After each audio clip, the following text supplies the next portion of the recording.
예수님 이름으로 기도합니다. 아멘. 할렐루야.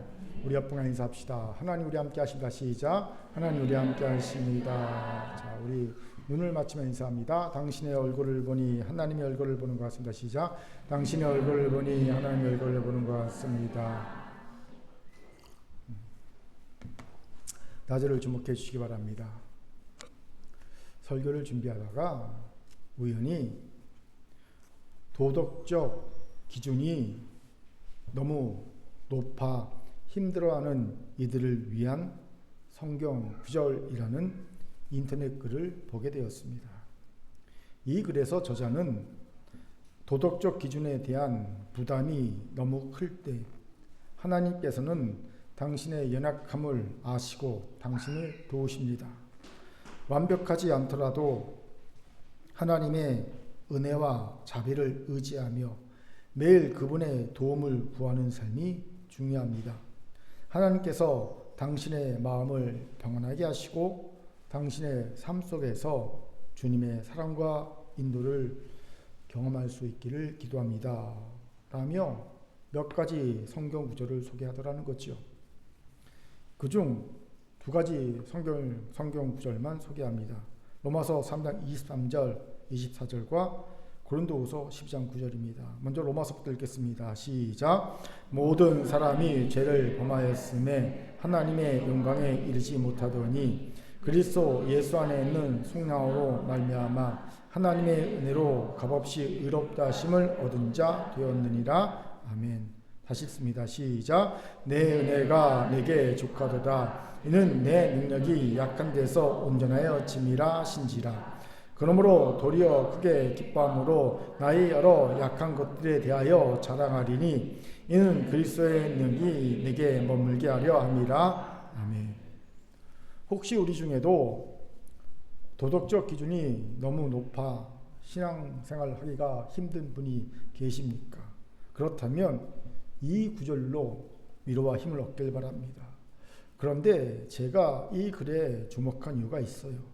이것이 실제로 불신자들이 기독교에 입문하거나 초신자들이 더 깊은 신앙의 세계에 들어서는 것에 대한 진입 장벽이 될 수 있겠다는 생각이 들었기 때문입니다. 쉬운 예로 교회 가자 혹은 예수 믿으세요 라고 그러면 내가 술을 먹어서 안 돼요 라든가 제가 담배를 끊기 어려워서 안 돼요 라는 말을 하는 이들을 종종 보게 되지요. 물론 술과 담배만이 진짜 진입 장벽이 아닐 수 있습니다. 굳이 이야기하고 싶지 않은 개인적인 이유들이 있을 수 있지요. 하지만 분명한 사실은 그리스도인이 된다는 것이 주는 수준 높은 도덕적 기준에 대한 부담감이 확실히 존재한다는 겁니다. 여기서 중요한 질문이 생기지요. 진짜 하나님은 우리에게 너무나도 높은 도덕적, 윤리적 수준을 요구하시는 분이십니까? 이 질문에 대해 많은 신앙인들이 그렇다라고 대답할 것 같습니다. 실제로 저는 너무나도 높은 수준의 삶을 요구하는 것 같아서 그것 때문에 예수 믿는 것이 너무 힘들고 답답하다고 상담하는 청년을 직접 상담한 적이 있습니다.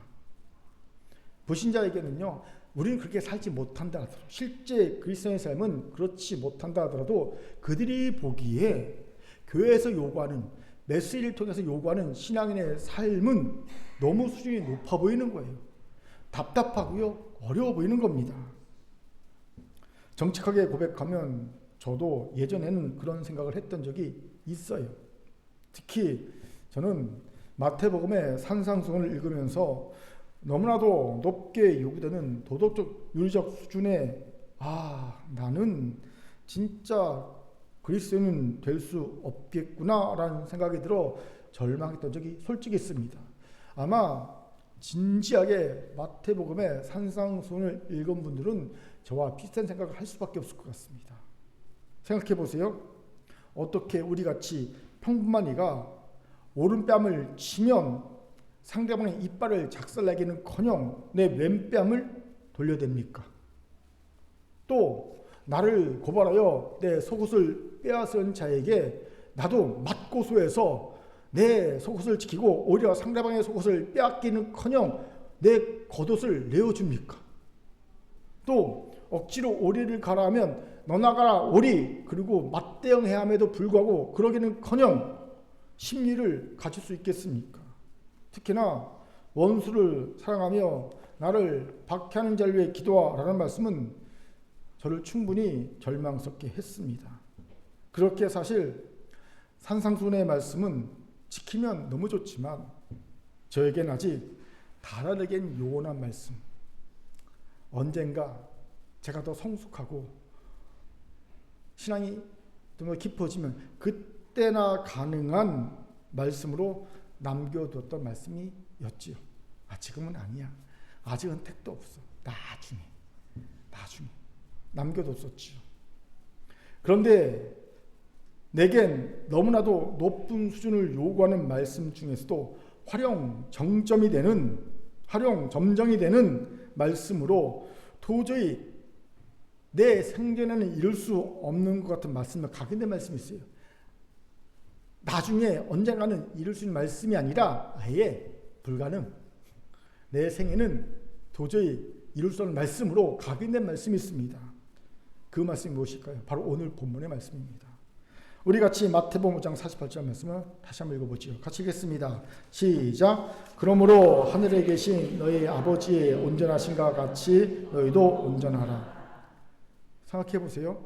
약점투성인 자에게 온전하라는 말씀은 엄청 부담이 되는 말씀이 아닐 수 없어요. 그런데 거기다가 더하여 누구같이? 하나님같이 온전하라고 요구하십니다. 하나님이 누구십니까? 흠도 점도 없이 거룩하신 분이십니다. 더하여 그 아들을 십자가에서 화목제물로 내오신 죄인까지 상하시는 사랑의 하나님이십니다. 그런 하나님같이 우리가 온전하라고요? 이건 도저히 행할 수 없는 너무나도 높은 수준의 요구만 느껴졌습니다. 억지로 오리가라는 거 심리 가는 거, 그래 나중에 어쩌면 성숙하면 이룰 수 있을 것 같아요. 오른뼘 치면 왼뼘 대주는 거, 그래요. 나중에 어쩌면 이룰 수 있을 것 같아요. 속옷 달라면 겉옷 주는 거, 나중에 어쩌면 할 수 있을 것 같아요. 잠깐 정신이 이상해지면. 그런데 하나님같이 온전하라? 이건 아닌 것 같아요. 못할 것 같아요. 너무 높아요, 수준이. 그렇게 사실 이 부분을 소위 유명하다는 이들이 어떻게 해석하는지를 찾아본 적이 있어요. 너무 무리한 요구 같아 보이니까. 대체로 두 가지로 해석하더라고요. 첫째는 온전하라로 번역된 헬라어가 텔레오스거든요. 뜻인즉 목표에 도달하다라는 뜻입니다. 이 뜻에 주목하여서 도덕적, 윤리적 수준에서의 온전함이 아니라 하나님이 주신 우리의 삶의 목표에 다다르라. 그래서 목표대로 합당하게 살라라는 뜻으로 해석하는 것을 볼 수 있습니다. 대표적으로 사랑의 교회 고 오카르 목사님이 이렇게 해석하더라고요. 이 본문은 윤리적, 도덕적으로 완벽하라란 말이 아니라 하나님이 주신 목표에 합당한 생활을 해라. 그렇게 해석하더라고요. 틀린 해석이 아닙니다. 저도 예전에 이런 해석으로 설교한 적이 있어요. 둘째는 이런 해석이 또 존재합니다. 우리 인간은 도저히 행할 수 없는 불가능한 요구이기에 이런 요구를 하신 이유를 생각해 보라는 겁니다. 그럼 왜 하나님이 도저히 연약한 우리 인간이 행할 수 없는 무리한 높은 수준의 요구를 하신 걸까요? 그렇기에 하나님만 의지하라는 겁니다. 너의 힘으로는 도저히 이 요구를 감당할 수 없으니, 이 요구대로 살 수 없으니 나를 의지하라. 이 말씀이라는 겁니다. 철저하게 나만 의지해. 우연히 모 기독교 방송을 틀었는데 그 세 분의 목사님이 나오셔서 그 질문에 답하는 프로더라고요. 성도가 이런 얘기합니다. 오늘 본문을 가지고 이렇게 무리한 요구, 말도 안 되는 요구를 하신 이유가 뭡니까? 그러니까 목사님 한 분이 그래요. 그건요, 너무 무리한 요구라고 생각하지 마시고 할 수 없으니, 도무지 할 수 없으니 하나님을 철저히 의지하라는 말로 이해하시면 됩니다 라고 답하더라고요. 같은 맥락입니다.